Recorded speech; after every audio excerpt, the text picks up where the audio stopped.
and gentlemen, boys and girls, and welcome to the October 21st edition of Beyond the Headlines. My name is Colin Dowe, and I'll be serving as your host this evening. As per usual, I would say thank you. Thank you for joining us, whether it's from your homes, bars, driving your cars, wherever you may be, listening to GBN Radio, looking on GBN Television or any of the social media platforms. We thank you because you make this program what it has become. And this evening we are discussing healthcare in Grenada, and I have the distinct honor of hosting the Minister of Health, Honorable Philip Telesford. Minister, welcome. Thank you, Colin, and it's a pleasure to be here. I salute all Grenadians at home and in the diaspora. Good evening to you all. And you know, it's the first time, so welcome to Beyond the Headlines, certainly as host, and to discuss this very important topic. If we do any survey at any point in time and you ask people what is important to you, healthcare always bubbles up very close to the top, even if it isn't so. And let me just start off by asking you, because I know that your formal training is in accountant, you're certified public accountant, and you were given the honor of leading healthcare in Grenada. If you were to reflect, what would you say was the biggest learning curve, as it were, as you took over this ministry, which was your second appointment in terms of ministerial appointment after coming into government? Well, thank you for that question. Well, indeed, it has been a challenge. It is not something that I actually thought that I was going to ever do during my lifetime. But as everything else, when the opportunity presented itself, of course, I utilized the opportunity to pray about it, first and foremost. And then I went into the ministry, have a good look at what was there, met with the senior staff, policy staff, managers. I have had the opportunity to review a number of pieces of legislations, met with a number of supporting agencies and so on. And that enabled me to be able to understand what the Ministry of Health is about. It is much different to what I expected, for sure. It is a very complex ministry, and it is not one that you can just jump into, because it is scientifically based. It is a very systematic ministry, and so one cannot just go in and make changes, because you might well be undoing something that has been in place for years. The thing that jumped out the most as you were learning the ministry? Well, that of the ability to reach people and to solve problems. Bad as it is, I mean, Grenada, we do quite a lot here at the hospital. The resources are limited, grossly limited, and so that is a problem. And when I talk about resources, in particular, human resources, we're really short on staff, whether it's the specialists, house doctors, nurses, ancillary staff at every level. There is an acute shortage of staff within the hospital and within the various healthcare clinics around the country. And so that has always been one of a problem, and it's a common cry that people would say, well, there is not a registered nurse at our clinic, or the doctor comes maybe once a month, and that sort of thing. And that is because we are so acutely short on staff, shortage on medication and medical supplies. These things jumped out at me. And of course, we had to firstly have a good look at it and come up with ways of solving it, because there is no quick fix in the Ministry of Health, unfortunately. And as typical as this, it would take you about 5 to 7 years to just train a doctor, and that's as harsh the reality as it is, and a slightly shorter period for a nurse, and it all depends on what level they will come in the system at. And so apart from that, the system in itself, I thought over the years, when you really look at the fabric of the Ministry of Health and the hospital and the primary health care altogether, you can see that there was a systematic damage to the way that the system's supposed to operate. So there is no two ways about it. Health has been at its lowest for quite a while, maybe the last 10, 15 years, all the way through. Healthcare has been really, really deplorable in Grenada. And so the only place we can go from here is up, and that is what we must do at this point in time. Okay.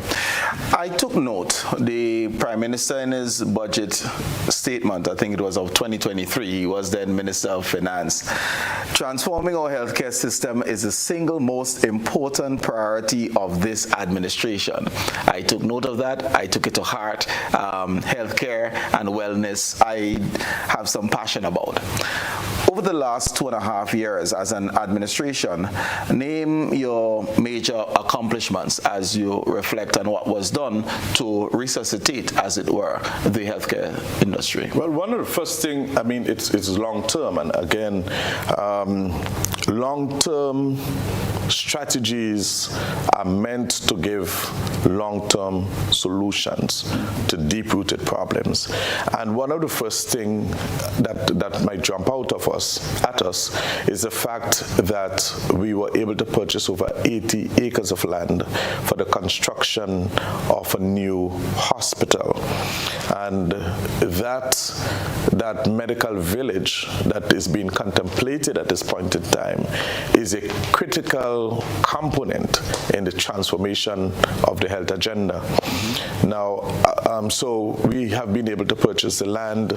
We have been able to start looking at the ways in which we can finance this facility, and of course the engagement of partners globally who are well placed to assist us in that transformative process.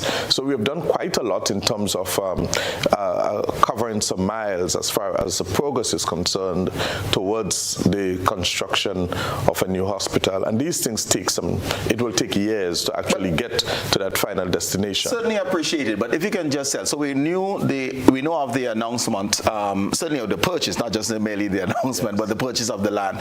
What was some of the other things in terms of the workings? Because if we were to build a house, sometimes people seem to be working forever on the foundation. Yeah. Once the foundation is fixed, the blocks can run up quickly. Right. So we understand that you're at the foundation stages. Right. It may appear nothing is happening. It doesn't mean that work is not being done. But what are some of the steps that have been taken behind the scenes in this drive towards the new hospital? Well, the government of Grenada have engaged the services of a consultant who have been working with us towards that end. And so we meet regularly, very regularly, under the Project Polaris umbrella, which is the project in itself that manages the implementation of that new hospital. And so apart from the meetings, there has been some very key things that has been accomplished during that period. Apart from the engagement of the consultant, we are able to move into start looking at what the ideation is going to start. So we start ideating the project, the conceptual framework. We've been starting to look at that. The architectural side, we have not been able to go deep into it, but some of these ideations we've started to contemplate. One would expect that the philosophy will guide the architecture. Yes. So have we had some contemplation on what services we will want to be primary in this new facility, one, and two, have we given any thought, I'm assuming that to be part of the financing mix, of health tourism? And if yes, in what aspect of health tourism are we going to get into? So health tourism is a key component. Now, we are not at a position to be able to say exactly where this is going to lie, because it does not make sense trying to say that at this early stage, because the partners you engage, the services that they deliver, all of this will come into the mix in the final definition of the product, and the product will be that new hospital, that new teaching hospital.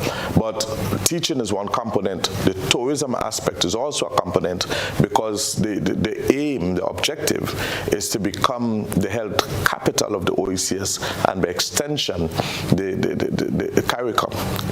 And so we have to ensure that whatever we do, this hospital is going to be entrenched in the fabric of healthcare in Grenada for decades and generations to come. So whatever has to be done now, those monies to be spent, that investment to be made, has to be one that can stand the test of times. You mentioned that it's dependent on the partners that you engage. Sometimes we've been accused of investors coming in and doing what they want. And rather than Grenada saying, this is who we see ourselves as, this is what we would like to have, and would you like to partner with us on this venture? So being proponents or proposers of a project as opposed to takers. What are your thoughts on this one? Right, and good point. So one thing I can assure you is that no one is going to just hand the hospital to this government.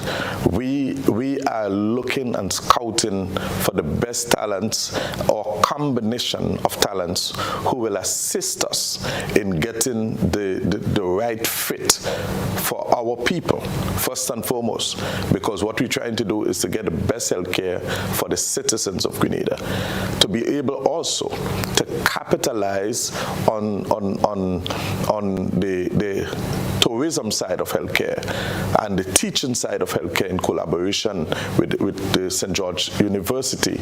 So all of these are going to be factors that will play heavily in the definition of the final product. So it is not going to be somebody just going to hand us a hospital. As a matter of fact, we've looked at a number of different types of hospital, but something that fits the 21st century healthcare system. What does it look like? What does care in the 21st century looks like? And that is what we need to ask, and we must ask ourselves the very tough questions at this time. We must interrogate the product offering.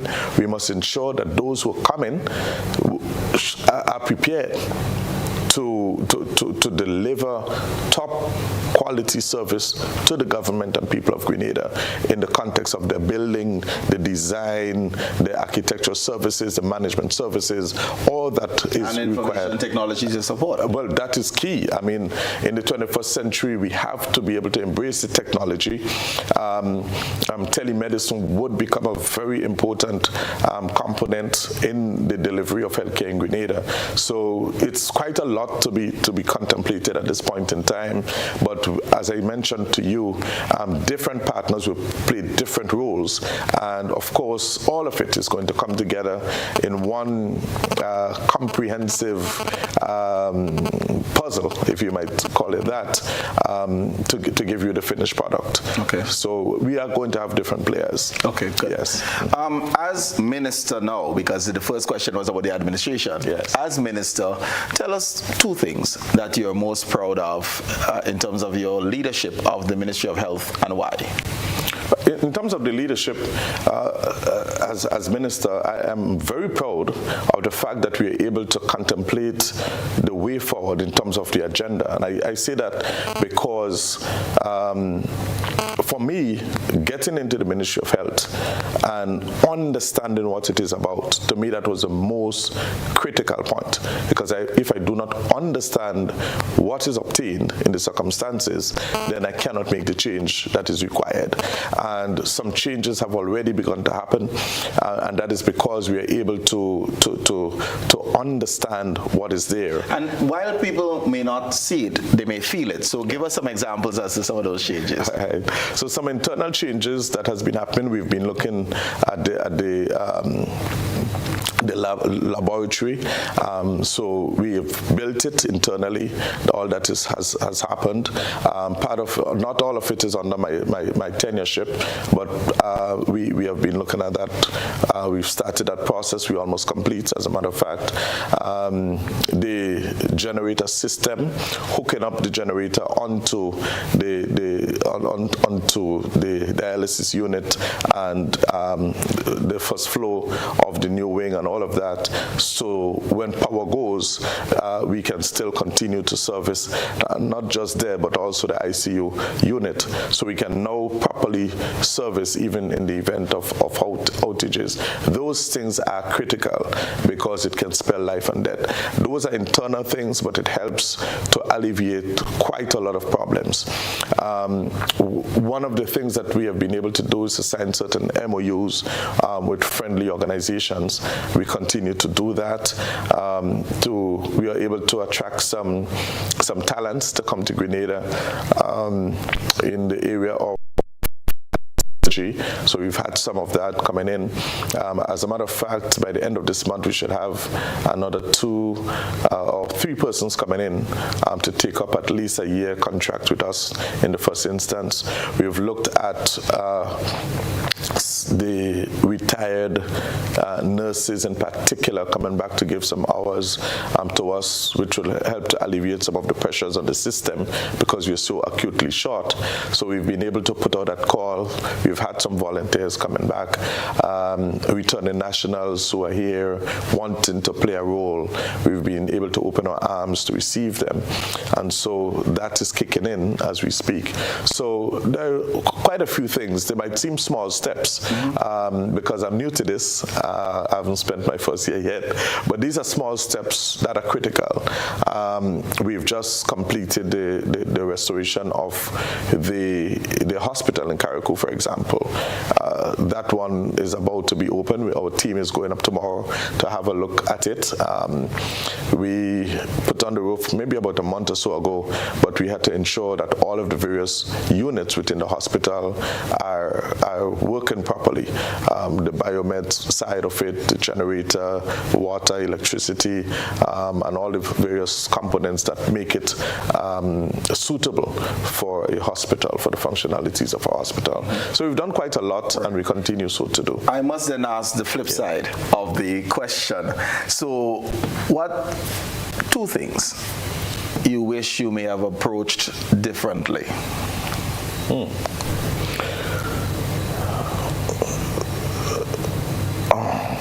That's kind of a tough one. I don't think I've had any regrets so far. I think for me, I've looked at the way our managers and staff operate, and some things revealed over time as to how you approach certain things.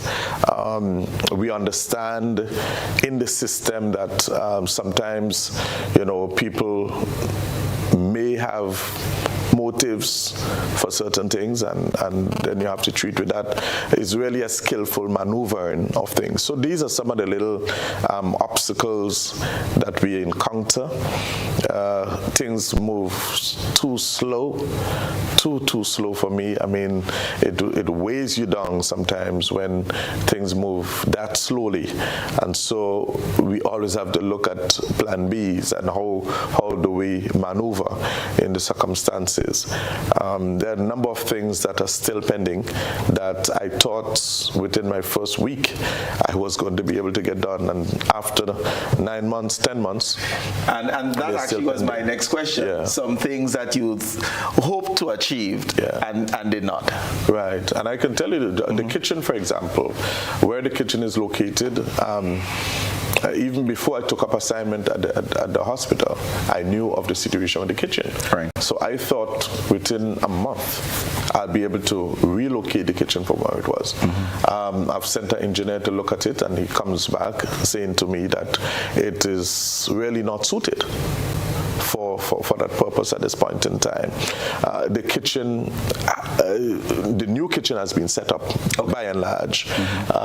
We're waiting on extractor fan unit to be able to be implemented there so that to extract the heat from the kitchen and so on. That took 9 months, 10 months, and we're still waiting, and I'm told another 3 months before it's actually being implemented. These things may seem small, but it is big. because it affects the quality of service offered to the patients at the hospital. And really, it's a tremendous discomfort and inconvenience to the staff at the hospital. So those things, it's really unfortunate.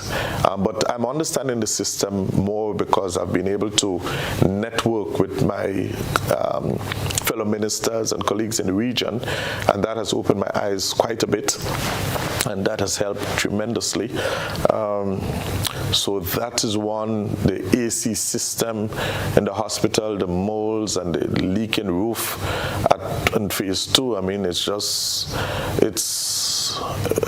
hard sometimes to look at that. Sometimes we think we solve the problem, only to realize within a couple of weeks the mold come back even more fierce than it was before. But the leaking roof and all of that. But we've learned a lot. I've learned a lot during this time because it has helped me to appreciate what we have and what is needed to be done to resolve it. So I think going forward, the solutions that are going to be rendered are going to be much more sustainable because people would come, they would do things, it's a job, they do it, and you had to call them back in the next couple of weeks, which makes no sense. So you must understand, analyze what you're confronted with, and make very decisive decisions. The AC has been a very, very soaring and vexing point for us. I remember there was a time we made a decision that we would just cut and move on. And the senior staff, for one reason or the other, reneged on the decision that was made. I mean, I didn't make much of a fuss about it because, again, I was pretty new at the time at the ministry, looking at all of this, and only to recognize that after 10 months, we are still where we started off 10 months ago. So going forward, I think the decisions that are made has to be much more forceful. When we make decisions, we have to be held accountable. Now, we meet every 2 weeks as a management team. We go through every single decision that was taken prior meeting, and our managers are held accountable for those decisions. And I think that is helping in the stewardship going forward and holding people accountable for decisions. Let's switch now to just actual units. Accidents and emergencies. We always hear complaints. What are the protocols, accident and emergencies, or casualty, as we refer to it? And there's always complaints of both whether or not, the wait times and whether or not the unit is adequately staffed. How would you respond? Well, first of all, share in terms of the protocols, and how would you respond to an accusation of inadequacy in terms of staffing, and hence the lengthy wait times by people coming in? Right. I unfortunately, I can't share on the protocols because I don't know the protocols. And I don't try to know things that I don't need to know, in a sense, because I focus mainly on policy and strategy. But what I can tell you in relation to the short staff, I think I do understand that, first and foremost, the way, the layout of the system, the structure of the system is fine. Based on my questioning and the responses that I've gotten back, because we have really cross-examined the emergency unit. We've really done that, and I think we have nailed it. And apart from that, there are agencies like PAHO and other agencies who have done their study in relation to our emergency unit, and they have written about it. And so it is no secret as to what is the problem. The number one problem that we face is shortage of personnel. Okay. Number one problem. As it is, unless it's fixed recently, and when I say recently, maybe today, we do not have sufficient nurses and doctors to man the system. For example, the same nurse who are treating with patients within the unit, if the ambulance is called now, the same nurse and the same orderly has to leave the hospital and go onto the ambulance to pick up a patient. that is not sustainable. We must have designated orderlies and nurses to fit all the ambulances, so that when a call is made, they can move immediately without having to hold on or to set aside work to go. They should be able to move immediately. So that is a problem right there. And that is one of the main reasons why we are asking for some support, because we recognize that if we can get some hours from our retired nurses or those returning nationals who want to give back to Grenada, that will help. The thing is, we cannot just hire a nurse or hire somebody off the street and call them a nurse. They must be duly qualified and registered and licensed to practice as a nurse in Grenada. And that is why we've had this problem. This is one of the reasons why we have the problem. The other reason has to be that on average about 30-something nurses leave the shores of Grenada for greener pastures yearly. We wish that the reverse happens. We hope that situation is brought under control, but that is the situation right now. And just about 20 or so new nurses come into the system annually. So the rate of nurses leaving is faster than the rate of new ones joining. Have you done an audit, and are we knowledgeable as to what our staffing needs are? Physicians, nurses, across the system. Do we know the numbers? Yeah, well, presently we have about 110 or so critical shortages. Okay. Right? From pharmacy to medical doctor to nurses, different specialty areas, about 110 or so critical areas are missing at this point in time. Critical areas. 110 is not 5. No. How do we go about filling 110 slots throughout our healthcare system? Well, one by one. But we must take a systematic approach to solving this problem. As mentioned before, it takes about 5 to 7 years to get a doctor into the system. And that is only one part of the story. The thing is, if we do not manage this thing well, we still will have a problem, because some of the doctors who are presently in the system, they too need to do some upgrades. They are asking for it. And so we have to look for opportunities to get our doctors into the learning environment so that they can go and reskill and come back, or upskill, and be into the system. So we have been working on that, and we've started exploring new frontiers, and hopefully in 2024, based on the work that we've done so far, we believe we're going to have a few more going off again. We have some who are currently... Share with us some of the areas that you are prioritizing in terms of the specializations of physicians, and I dare say specialization of nurses. Right. Okay. So I don't know them off my head, and some are technical areas, but I know oncology is one of the areas that we're looking at. In particular, heart surgeon is one that is critical. That's not a cardiology. Right. That's the correct name, right? So there are critical areas. There's one that deals with, I think it's antro something for the feet. Mm-hmm. All right. There are a number of critical areas that we need for the system. I have them all listed. Right. No problem. Let me ask you this: in terms of the 110, are they divided by skill? And by this I say, quite often, I know every nurse traditionally would have been, after getting their RN, would have gone through midwifery, so in terms of post-basic training.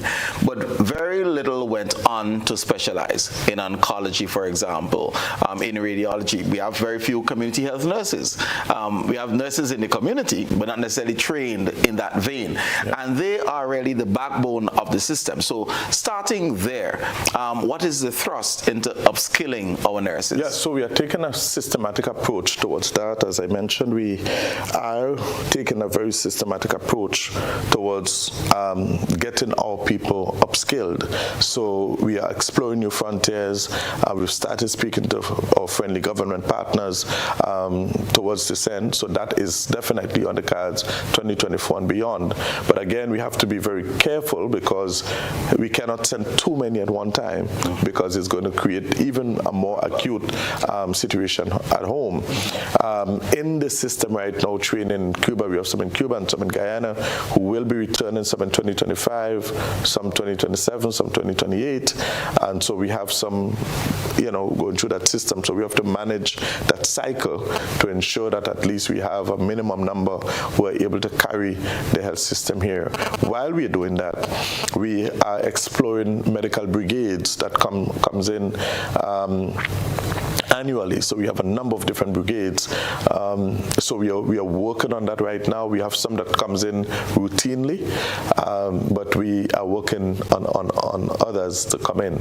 And I can tell you we've had some very good success in 2024, and 2025 looks very promising in terms of the brigades that are going to come in.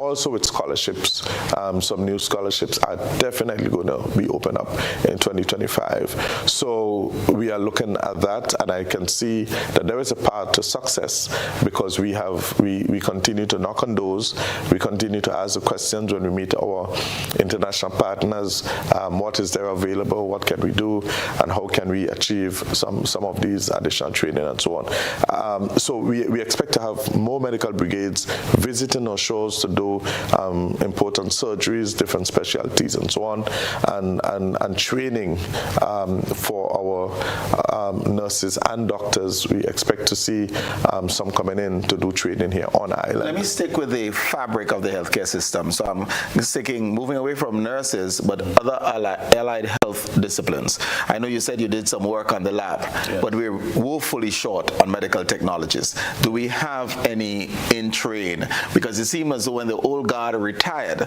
from the public sector, because they're still working, not in the public sector, we have not replaced us as quickly. So I'm thinking medical technologists, I'm thinking radiologists, I'm thinking other specialized area, of course, as I mentioned earlier, in nursing. How are we addressing that? Right. So in 2025, we have some of those who will be going off to do radiology and so in Guyana. And Guyana, I must say, has been a really good partner for us. We have, I'm telling you, just one phone call sometimes to the minister in Guyana, and he's able to assist us in solving some emerging problems and so on. So, but we are going to have some more scholarships going out to Guyana. I think we have about 5 or so specialized area getting training there. We have some in Cuba also, and there are going to be new ones coming forward. Have you thought of nursing home caregiving or home caregiving? Because we have a youthful population, but we also, if we want to encourage our citizens who are in the diaspora to return, and they are in their retirement years, sometimes there is that need for home care. Is there any thrust towards having training in this discipline as well? Well, that would come under the primary care umbrella, and that is something that is actually available, that doctors pay visits, nurses in particular, pay visits to the homes.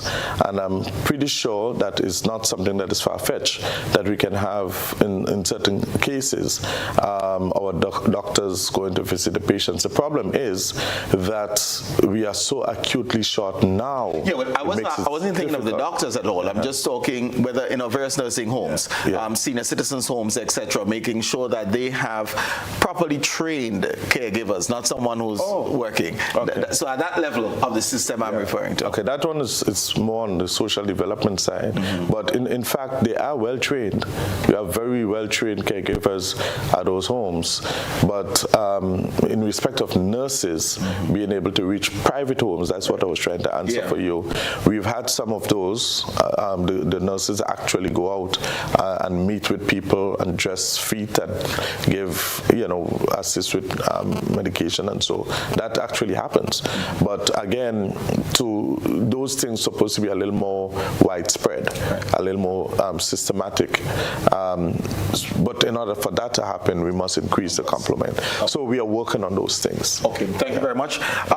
Listeners and viewers, it's time for us to take our first break. We'll be right back. We're speaking healthcare in Grenada. See you shortly.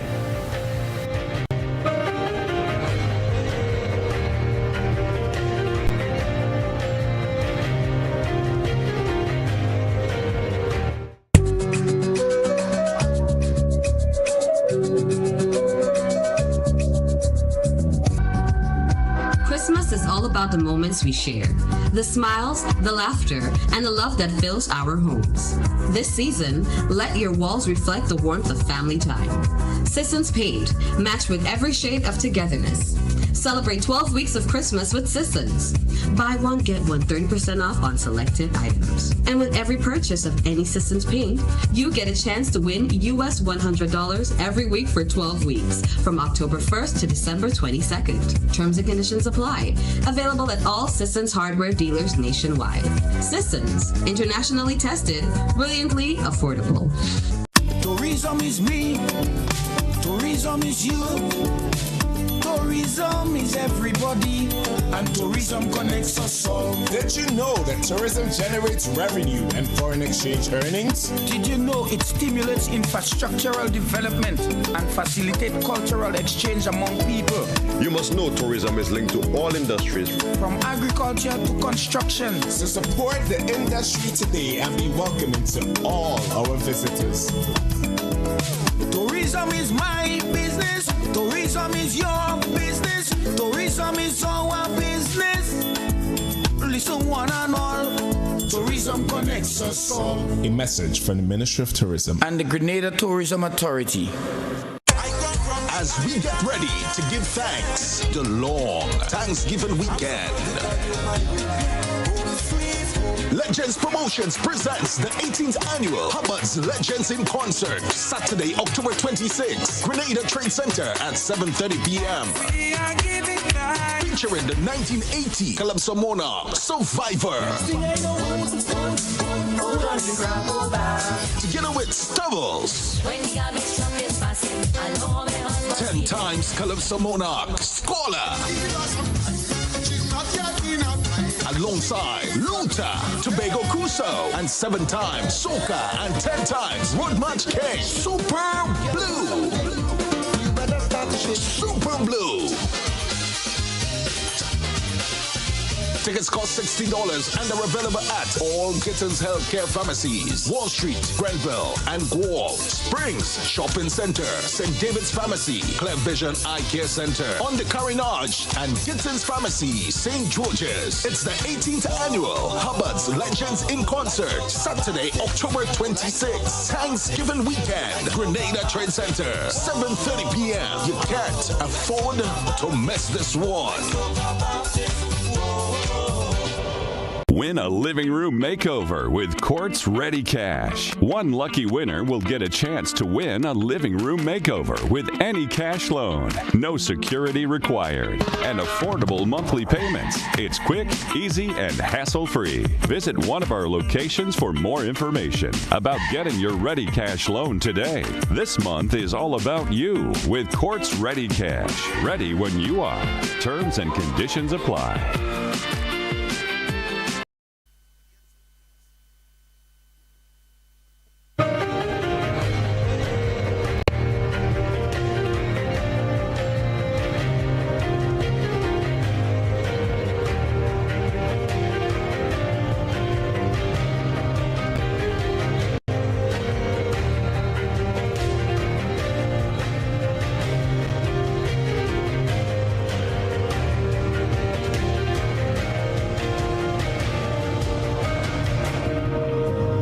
back, viewers and listeners. This is Beyond the Headlines, and we're discussing healthcare in Grenada. Minister, I would say you're fortunate because as we would have listened to the budget in recent times, it seems as though the Ministry of Health has been getting larger and larger proportions of the national budget, which is a good thing. Can you share with the population how has this translated into hitting the ground, as it were? Increased personnel, increase in terms of equipment. How has that money been allocated? Yes, well, good question, Colin. We are able to purchase some good pieces of equipment for the hospital. Just recently, we added 6 dental chairs across the island. We've had some mobile units for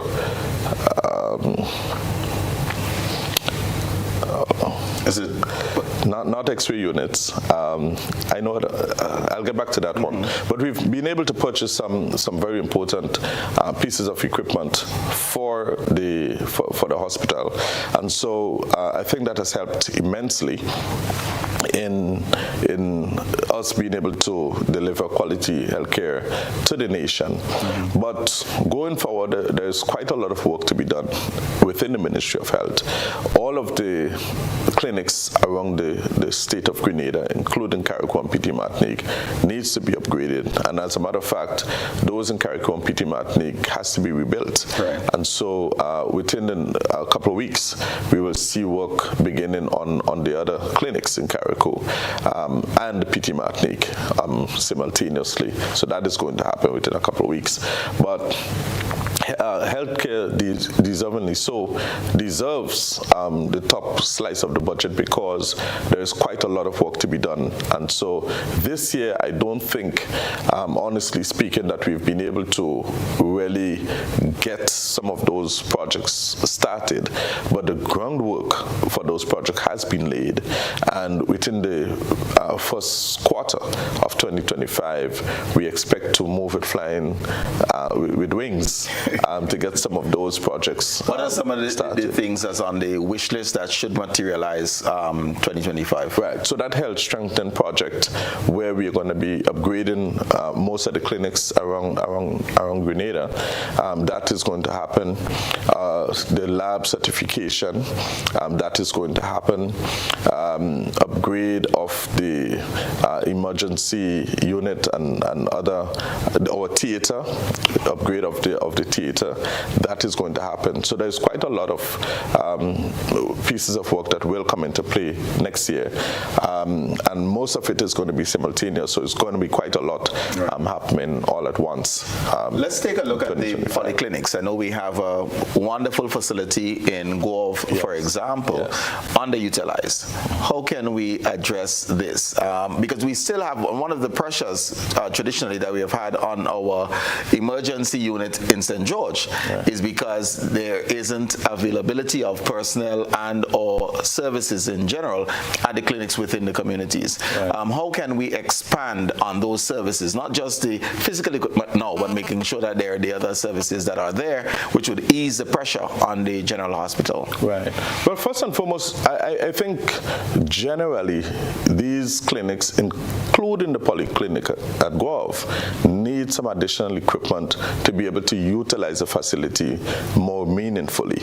Right. So if the equipment is there, and if we're able to staff those clinics with the appropriate doctors, nurses, and technical staff, including maids and orderlies and all the other support staff that are required, you will see people utilizing those services more. However, from the primary health care point of view, I think we have a responsibility to promote the utilization of these facilities. But if people know that there is a doctor and there is a nurse that they can come and get treatment there, and that the treatment is efficient enough, and that their problems can be solved, they will go to the clinic. So I think we have to put the equipment in that are needed, that are lacking. We need to get it in. We need to get additional staff to staff those facilities properly, and so that and promote primary health care much more forcefully. That is going to help immensely. And primary health care education must start at the primary schools and all the way through the school system, so that our young ones begin to pay close attention to the health, and that they are aware that they can utilize those facilities similarly. How did we get here? I think we grew up on the different sides of the same hill. And in growing up, you know that there was a nurse permanently stationed in the surgery in Manjalo. Yes. Right? No, it's not the case. As we move around the island, how did we get here? Because it seems back then we almost were better off than we are now, despite all of the fancy gadgets. Right. I think what happened is that there was some attrition policy, in that I think it was 3 for 10 or something of the sort, where every 10 person who left the system, only three be replaced in them. And so that would have quickly reduced the number of staff within the healthcare fraternity rather quickly. But should that have applied to healthcare, though? That I really think it should not. Two areas I think it shouldn't apply: police and health. Those areas are much too critical and too sensitive to have that attrition policy applied. I think one has to be, when it comes to these areas, one has to be sensible. And bearing in mind also that when one spend that amount of time studying in any one of the healthcare disciplines, that is a career path that person has chosen. And if the government system, which is the biggest employer within the healthcare system, cannot employ you, it simply means for a very long time you will be either unemployed, or you have to learn another skill in order to find decent employment. How has the additional budget, or has the additional budget translated into increased numbers within the healthcare system? And it can be twofold. It can be a strategy, and you probably may just want to share the strategy or your thoughts. It can be increasing the number of personnel, or it can be increasing the compensation so that you reduce on the attrition. We spoke of nurses exiting the system. We spoke of the challenges in maintaining even our physicians within the public sphere. So do we bring in more, or do we pay more to keep those that we have? What are your thoughts on the strategy there? Well, I mean, it's definitely a good strategy. As a matter of fact, as we speak, we are seriously looking at ways in which we can firstly attract people into the system and retain people into the system. So the incentive package for nurses and other support staff, as well as doctors and specialists, and so those incentive packages, we are working on it, and we would want to see those implemented in 2025, because it is important. It is no secret that our healthcare staff are grossly underpaid, and we were able to do we've started the regularization process. We have done a lot of salary adjustment. Earlier this year, I think it was July, we've done some adjustment to the tune of $10 million. So we've spent quite a lot of money doing some of these adjustments. So part of the budget, of course, a significant portion would have gone towards that.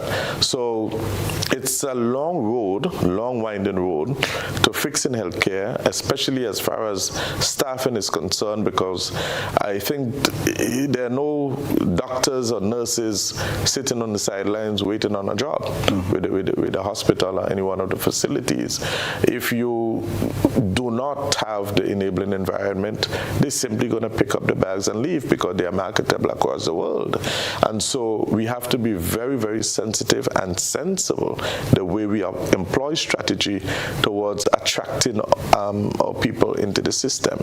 And so going forward, we have to look very seriously at the bond that our people sign on to when they get the scholarship. That is a critical one.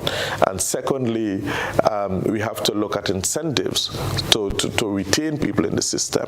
Minister, I believe you're looking at my script, because my very next question was going to be, and well now is, what are you going to do with the hundreds of physicians, Grenadian physicians, that have been trained by St. George's University on scholarship and have not returned to serve their bond? So we have given up hundreds of millions of dollars as a people to train these individuals, and they're providing health care elsewhere. Well, I think the first thing to do is to recognize that is in itself is a problem, because the government of Grenada has spent hundreds of millions of dollars educating men and women. They have done well. They have educated themselves, and they are out there building the first world, while our healthcare system is in shambles. And so we are doing, from a government standpoint, doing a lot to rebuild the infrastructure, the healthcare infrastructure. But the people side of things depends on us living up to our responsibilities, depend on us honoring obligations like under the scholarship obligations and so on, and returning home having some degree of national allegiance. Minister, it's not national allegiance. They owe. They owe, because the people of Grenada, by virtue of the arrangement, and this is public, they're giving up monies in order to train these citizens who have an obligation to return service, that's how they repay, or cash to repay.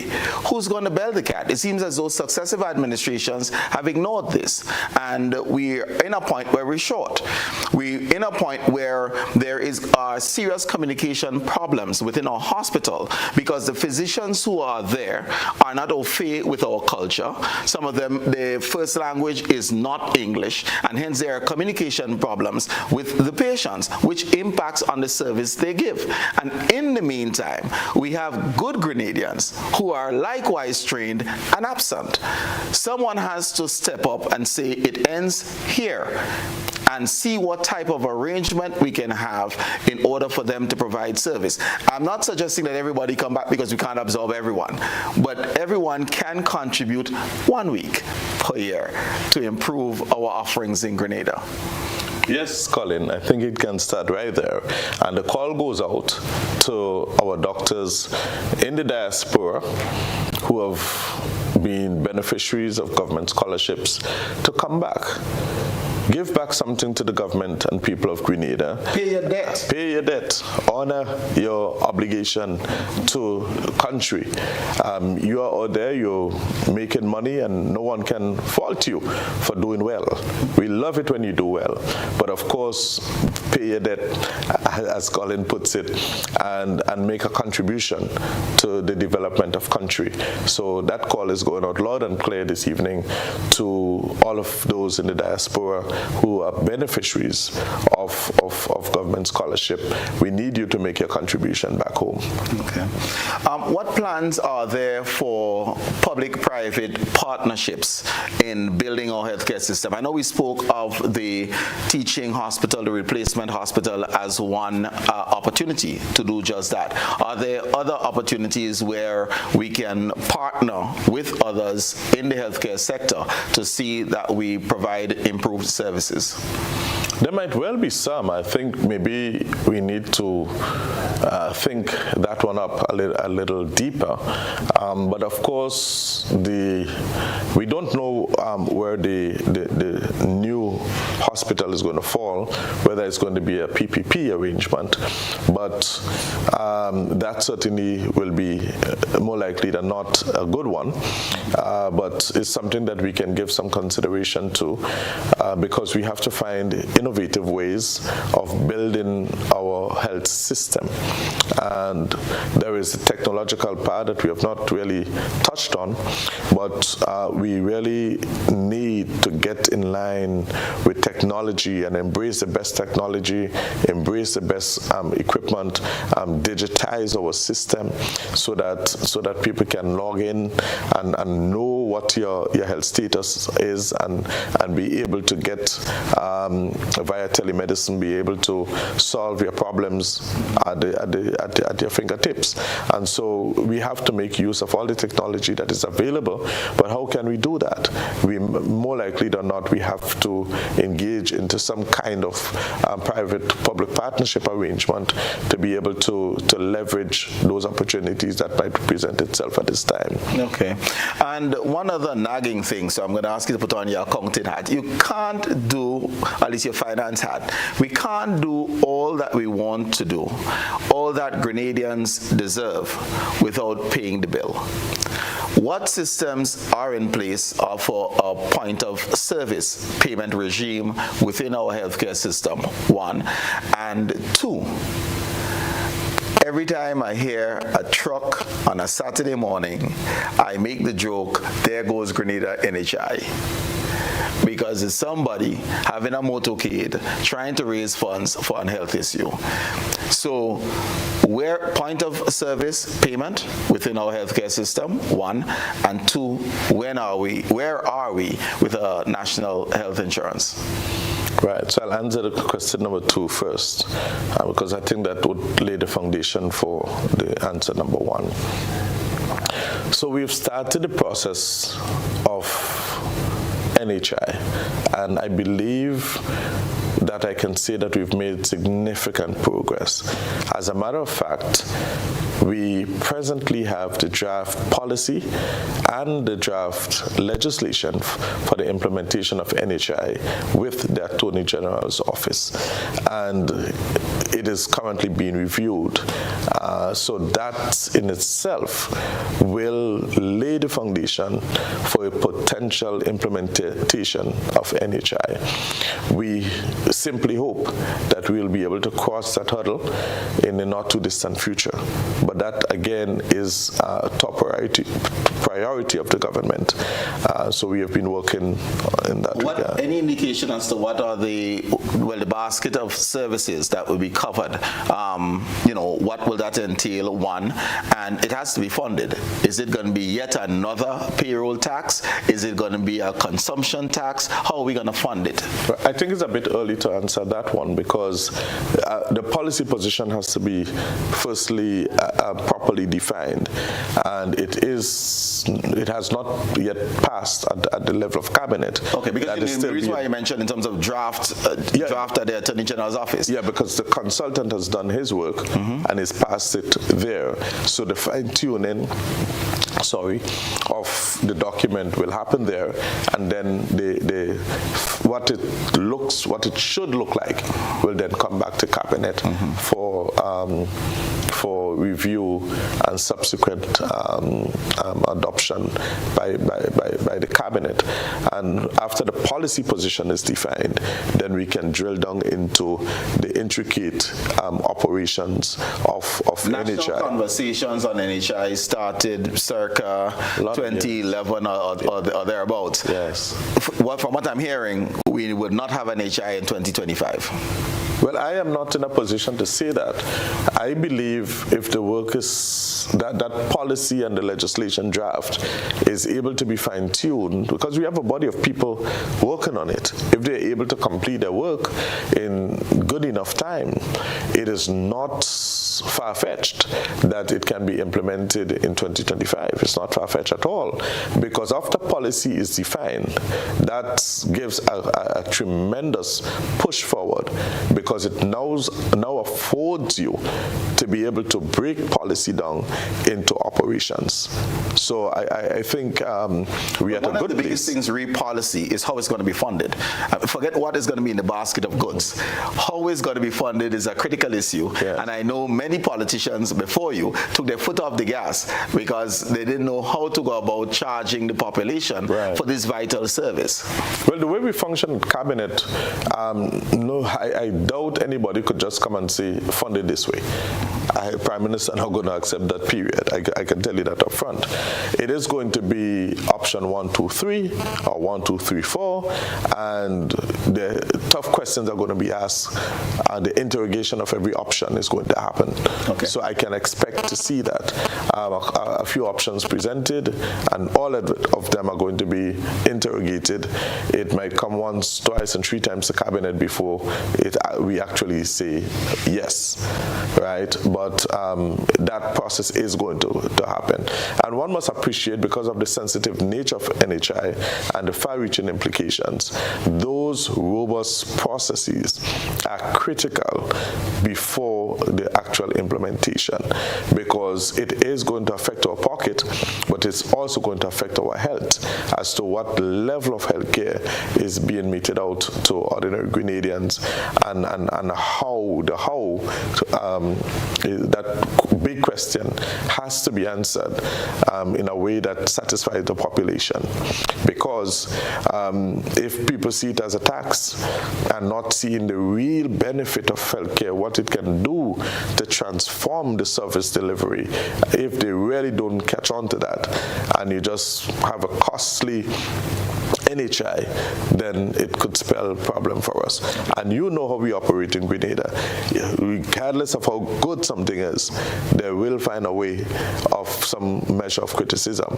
And if we do not manage that well, we can end up in real problems, and we don't want that. Okay, thank you very much for that. Viewers and listeners, it's time for a final break, so we will take a break, and when we're back, you certainly can weigh in with your calls. We'll be right back.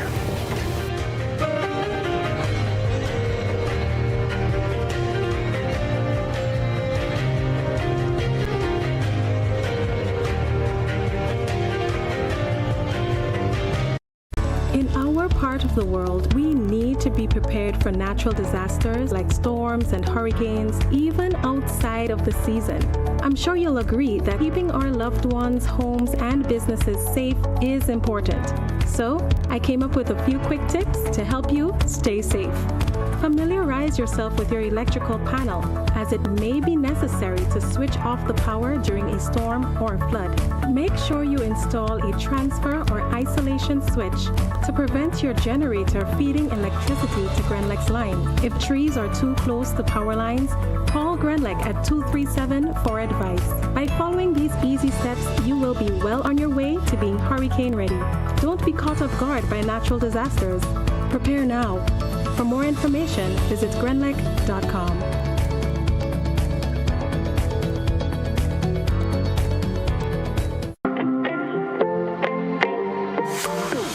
And so it begins, a journey like none other. Every moment has the potential to be unforgettable. Bring home a piece of the tropical green forest with every emerald. Capture the sparkling light of flawless water in a diamond. Make the sunrise and sunsets last forever. With precious colored gemstones, the essence of happiness is in our most precious memories. So, when it all comes to an end, bring home something that will last forever. Colombian Emeralds International. Bring home more than a memory.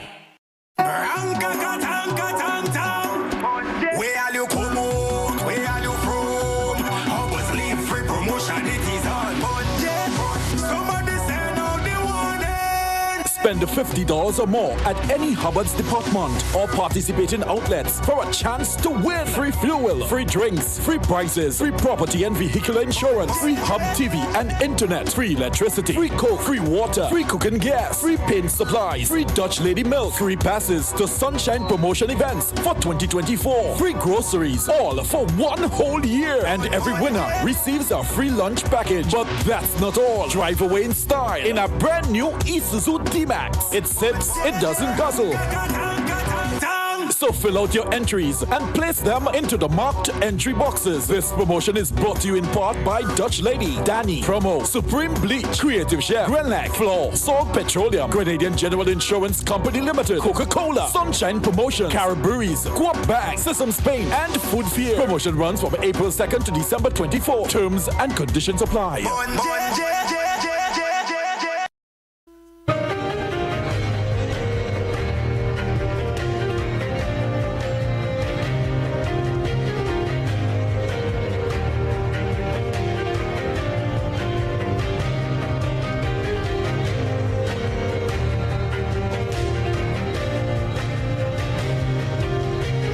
Listeners and viewers, we are speaking healthcare in Grenada. Of course, you can feel free now to join us. The phone number will pop up on your screen, 440-2252, 1252, 440-1252. You certainly can weigh in. Minister, we discussed the NHI before we were leaving, but prior to that, is there a possibility of enforcing point of service payment schemes within the healthcare system? Because there are some people who can afford to pay, and they almost seem that they don't have the opportunity to pay. How can we enhance that so there's some monies coming into the system?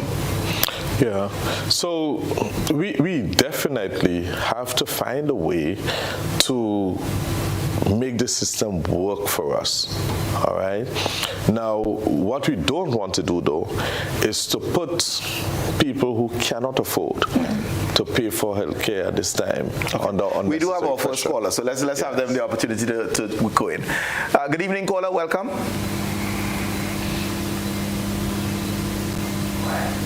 Good evening. Hello. Hello, yes, go ahead.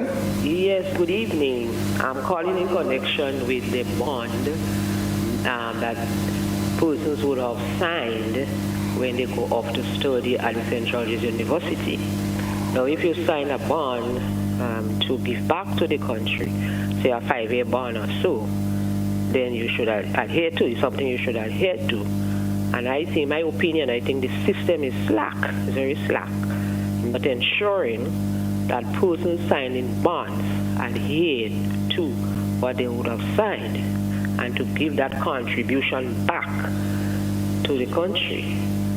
So I think something should be put in place, something, for instance, in my opinion, persons not signing bonds and going off to do as they please should be arrested and charged. Can I get a response from the minister? All right, thank you, Colin. We appreciate your concern.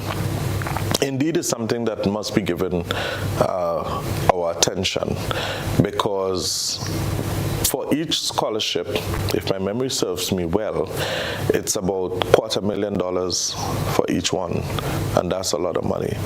And so we really do have to find a way to encourage our people to honor these obligations.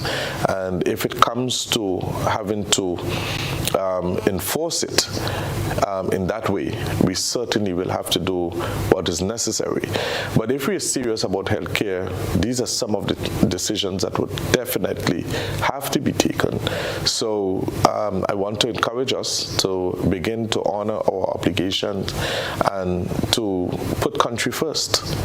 Put country first, and that is the way we're going to start building, is building from where we are to where we want to get. And it could be a bit uncomfortable at times, but we have to understand that it's a country we're trying to build. We have a healthcare system that is not of the best, and if we have to improve it and to take it where we have to get it, we must make some sacrifices, and this certainly will be part of the agenda. All right. Let me just get back to the point of service collection. What puzzles me and probably annoys me a bit is that if you're not that ill and you go to your doctor, as somebody who's employed, you have insurance, right? The doctor fill out the paper, you get reimbursed, or the insurance company pays. When you're gravely ill, you go to the hospital, you spend a week, you spend 2 weeks, you have round-the-clock nursing care, you get meals, and you get up and you walk out. there must be some benefit to the system, because the patient is paying insurance, but when the critical need comes in, the insurance companies seem to get let off the hook because they only pay for the $120 or whatever it is for the doctor visit, but not for that type of critical care. And hence we probably need to make some adjustments and some adjustments quickly to benefit from that. Yeah. And if you really want to lift the standard of healthcare, these are things we must pay attention to. I mean, there are people with health insurance. A lot of us visit our private doctors, but when we get to the hospital, when we're actually hospitalized, imagine that. When we are in a position and can't help ourselves, that's when we don't even want to pay for the service. And something is definitely wrong with our approach to healthcare in Grenada. And it has to begin with us. We, the people, must begin to understand where we are and where we want to go with healthcare in Grenada. And so those who can pay really should pay and not try to scheme the system. And the question is, do you have insurance or not? I mean, we can start there. You can start right there. We can start there. Do you have insurance or not? And then government also needs to put a system in place to collect. And if you have insurance, you should be paying what the bill really should be, and not the $10 or the $15 that you charge to somebody that earns $1,500 a month. You really should be paying the bill so that you can get properly reimbursed from your insurance. And I'm sure the insurance companies would have absolutely no problems with that. And what would it do?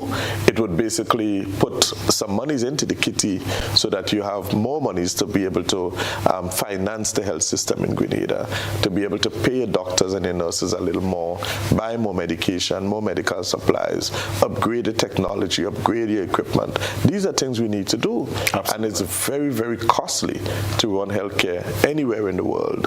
And as a small island state, whereas we want everybody to be able to get top quality healthcare in Grenada, we have to find a middle ground where those people who are not able to pay for healthcare, they can be properly covered within a system. Right. And those who can afford to pay, they should be able to pay so as to ensure that the system itself works for every citizen of Grenada. We have another caller in line. Good evening, caller, and welcome. Go ahead, caller. Hi, good night, Mr. Colin Dowe, good night, and good night to Honorable Telesport. Pleasant tonight, good night to you all. Yes. Go ahead, we're hearing you. I'm listening to the program, and in all fairness, I think Mr. Telesport and the government, they are trying their best. I think that they met the hospital in a bad state. And Mr. Dowe, let us all be fair here. We cannot expect that they will do everything in 2.5 years. Remember the previous government, there was 30 years before. Yes, they made promises at the campaign, but we all have to remember that things take time. They are trying the best. I think that this government is trying the best. That's my opinion. Everybody will not have the same idea as I am, but I think that they're trying the best. And Mr. Telesport, I'm just going to give you a word of advice. Do not take on the naysayers. I listen to you, and I think that you are doing your best to bring back healthcare. You all met a messed healthcare, and I think that it will be done, but it would take time. In 30 years' time, they did not fix it. They could not have fixed it. Why do they want to crucify this government to fix it in 2.5? Let us all be fair in everything we do. You understand? Thank you very much, caller. Honorable Telesport, sorry. I pray God that you all will have the knowledge to move this country forward, and that we will all have a belt care for the betterment of Grenada, Carriacou, and the Petit Martinique. I thank you. Have a pleasant night, both to you and Mr. Colin Dowe. A pleasant good night to you. Thank you very much, caller. Thank you, caller. Appreciate you. And I think the caller is saying it takes time, and the idea of building, because this is an important industry, an important sector nationally, and it takes time to do things right. Measure five times, cut once, and get it right. Exactly. Okay. Yes. Strategies re non-communicable diseases, because I think that is the biggest killer in Grenada. We do have a next caller. So go ahead, caller. Good evening, caller, and welcome. Go ahead, caller. Hello, good night. Good night to you. Good night. Yeah, good night, caller. Hello. Yes. Hello. Go ahead, caller. Listen through the telephone, please. Not the television or radio. Telephone, and go ahead. Hello, good night.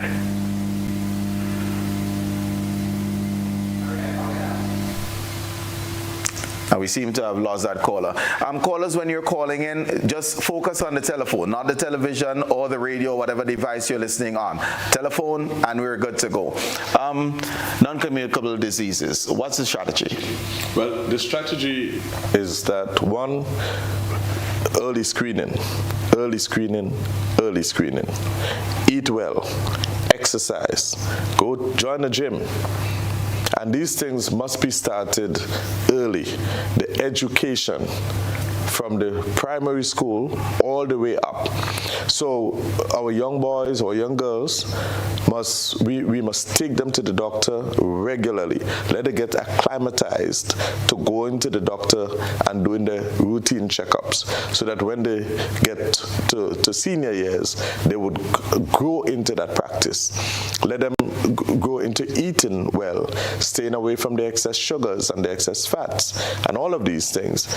So if we get it right, I'm sure that we can beat these diseases, but it must come through education, the way we eat, the way we exercise, and early screening. Who leads the thrust to this primary health care management? Because that's an aspect of primary health care, the education and these adjustments in lifestyle. Who leads that? Is there a unit within the Ministry of Health? Is it working along with social development? How is it done? Yes, well, we have a health promotion division that handles that. Also, we have the community education system where we go around to the community, to the schools, to the various areas, community centers, making use of the community centers and so on, to speak about primary health care, and the notices, the ads that we run on a daily basis on the media and so on, also our social media pages. So there's quite a lot happening around speaking about these non-communicable diseases. We've started this program where we do the Grenada shifts. We have to get back on the road with that, because that routine exercises and the stress breaks and all of those things are critical components in beating these diseases. How do we address the fact that culturally we don't necessarily eat the healthiest of foods? Our national dish is oil dung, and I mean, that's a walking heart attack. But fat tastes good.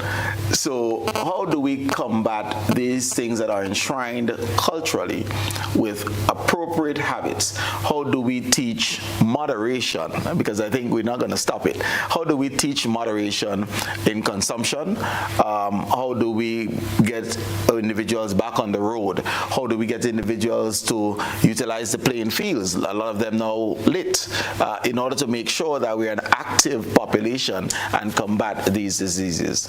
Yeah, well, Colin, we have to embark on some national efforts, right?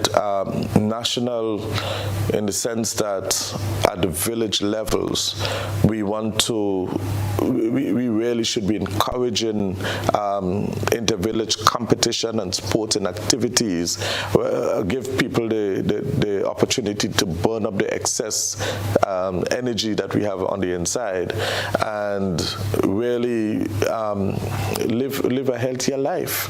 You know, I think the country, Grenada, has been growing a bit, and with that comes a degree of laziness, comes with more expensive food items that we purchase. It's a reality, but we must also measure the content of what we eat in. The education side, what is it that we are eating? Right. Taste is one thing, right? But the content of those packages, we must be aware of that. So we need to go into more natural stuff. We don't work as hard as we used to work, but we need to work a little harder. And it will help to build our economy and all of that. But even if we don't work harder, we must be wiser.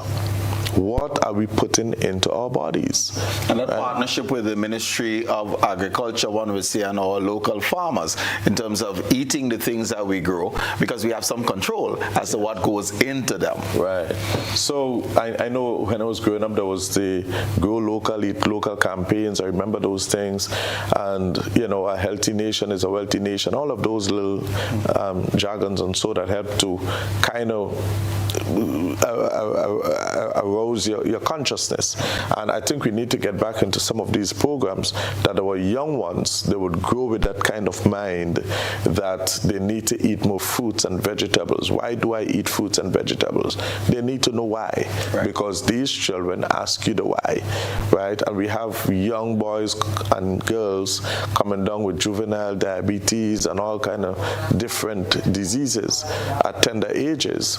And so it's a cost of the nation, because some of them do not even get a chance to make a contribution to GDP.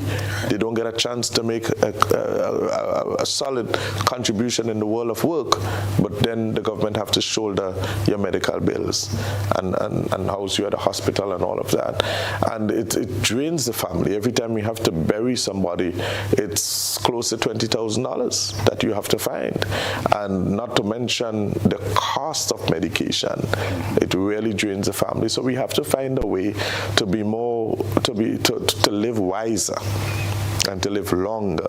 And it comes through education, it comes through eating right, it comes through following our doctor's orders, it comes through choosing the right foods and knowing what the content is, and all of these things together will help. Okay. Yes. Speaking of wellness, there are a couple aspects that I must take on. The Carlton Home. I know there have been some monies set aside by government. There's a thrust by the Grenada Cooperative Bank, who was leading the charge on this initiative. Some monies were put aside in the last couple of budgets by government. Where are we with a facility for drug abusers? Yes, well, I know Minister Thomas is working steadfastly on that one. And yes, the money is set aside for that purpose.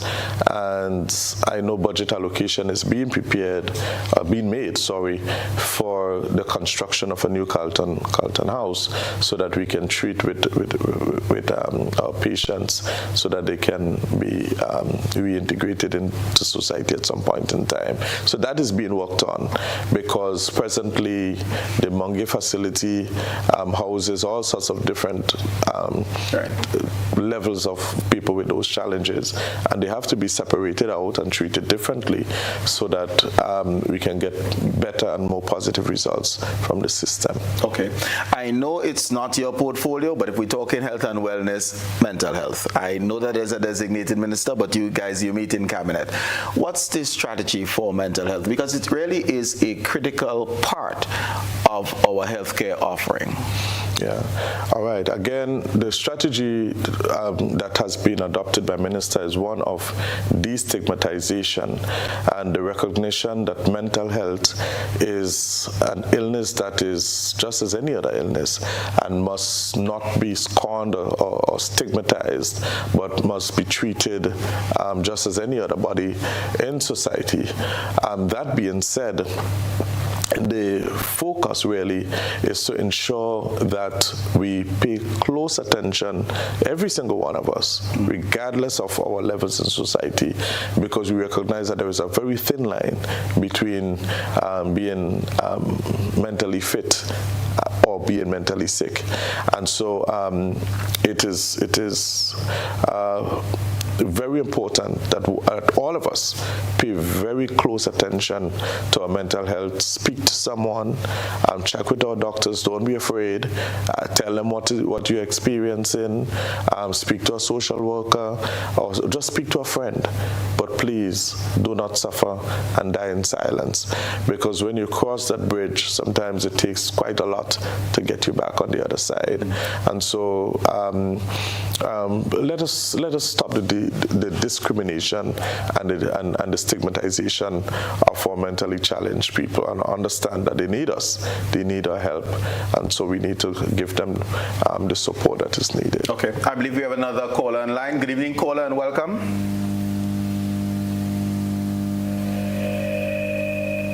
Good evening, caller, go ahead. Hello. Yes, go ahead. Oh, I'm very sorry, pardon there. Good evening, and good evening to your guests. Two little things here. One, I'd like to find out from the minister, when he and his ministry expect to enhance the distribution of the little medication you give to the elderly people of this country on a monthly basis. Because over the past 4 months, I've been spending in excess of $100 to buy the medication that I used to get. Two, the entrance to the Wester Hall Medical Station they have 3 major craters. They each one measuring about half a meter, which moves me away totally and deviates me from my path as a blind person to get into something that I'm capable of doing. And finally, as I just heard him speak about mentally, well, quote unquote, mentally ill people. Is the minister aware that the law governing medical attention to people like that with mental illness is of 1980, pardon, what's the matter with you? 1885? How can we build on anything related to people with mental illness and so on, and as it relates to mental health, with a law like that? For what it's worth, thank you very much. Have a good evening, will you? Thank you very much, caller. So 3 points. One, the distribution of medication to senior citizens, to the craters outside of the medical station in Wester Hall, and updating the Mental Health Act. Yeah, thank you. I am aware of the craters. I think we can take another look at it. I think the challenge that we face with is storage throughout the system. So we are going to take a look at it to see if we can make some shifting around or some sort of adjustment. That we'll do. In relation to the cost of medication for the senior citizens, it's something we can have a look at also. It's budget time for us, so we're looking at a number of things. So I'll have a word with our senior staff to see what can be obtained. And the other one was mental health. The Mental Health Act is from the 1800s. Right. Okay. So it's not so much the age of the act. It's more or less has to do with the utility of the act. But more likely than not, if you have an act that is that old, more likely than not, it will have a lot of things that are not fit for the times. And because of that, whether it has to do with some amendments or some regulations or something has to happen to bring it in alignment with the times. So again, I know Minister is very serious about mental health, and it's something that can be looked at. So I could whisper that to her, and if she's listening, I guess she would take it upon herself. Time is upon us, so we have 3 minutes to go. And in that 3 minutes, share with the population your vision for the health sector 2025 and beyond. Yeah. So the vision that we have for 2025, as articulated by our management team, rests with the regularization, first and foremost, of our staff at the Ministry of Health. And when I say Ministry of Health, I mean within the health fraternity, because we recognize that the health system is built upon the shoulders of people. not things, not physical things or anything of the sort, but it's built upon the backs and shoulders of people. And so we must take care of our staff, our cooks, our maids, our orderlies, medical record staff, doctors, nurses, ambulance drivers, you name it, clerical staff. So the regularization would become number one agenda for us in terms of approaching some of the major challenges that we have. Secondly, would be that of the statutorization of the three state-owned hospital. Now, as it is right now, the system is much too bureaucratic for anything to happen. It takes about 6 months just to get a doctor in the system. And that is unsustainable. It does not make any sense in the 21st century. Now you have places like the Airport Authority, you have the Seaport Authority, you have the Grenada Development Bank, GIDC, and some of these state-owned enterprises that is not under the bureaucratic system. And they are running much more efficient than the hospital. We must be able to make decisions within the hospital setting and implement it. Everything as it is right now, anything that you want to do, any decision that you make, you have to wait on another ministry for implementation. If it's a repair, a maintenance fix, you got to wait on infrastructure. If it's a hire of a medical staff, one at one level or the other, you got to wait on DPA or the Public Service Commission.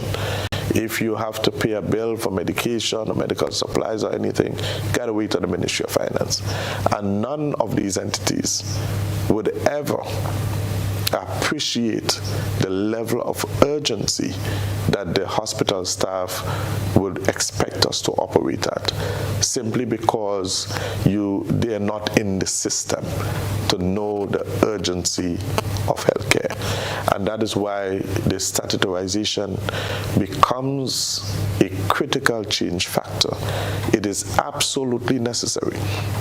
As far as I'm concerned, that agenda item must be given top priority. And so that is another thing. The upgrade of our primary health facilities around the country must be given top priority. And coupled with that, a serious drive against non-communicable diseases by way of education. So we must upgrade those primary healthcare facilities and run a serious education program, because our people need to be educated. People are dying for lack of knowledge, and that's a fact, because they feel something in their body. They do not want to check the doctor because they feel, well, I have time. And because of that, by the time they check, it's too late. And so we need to run these programs at every level throughout the system so that we begin to become a little more conscious of the operations of our body.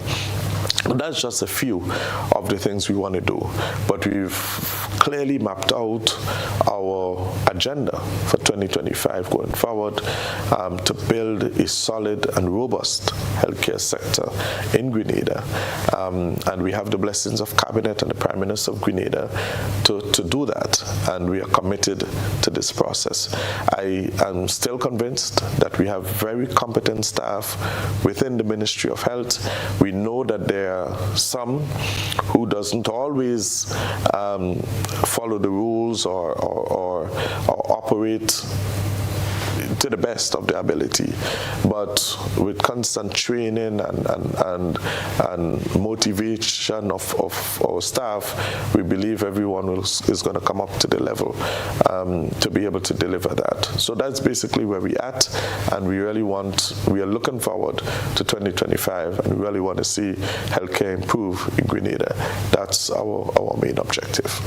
MP Philip Telesford, Minister of Health, thank you so very much for being with us tonight. Yes. Absolute pleasure discussing with you where healthcare is and your vision for the future. And to you, our listeners and viewers, as per always, thank you for giving up the last 90 minutes with us.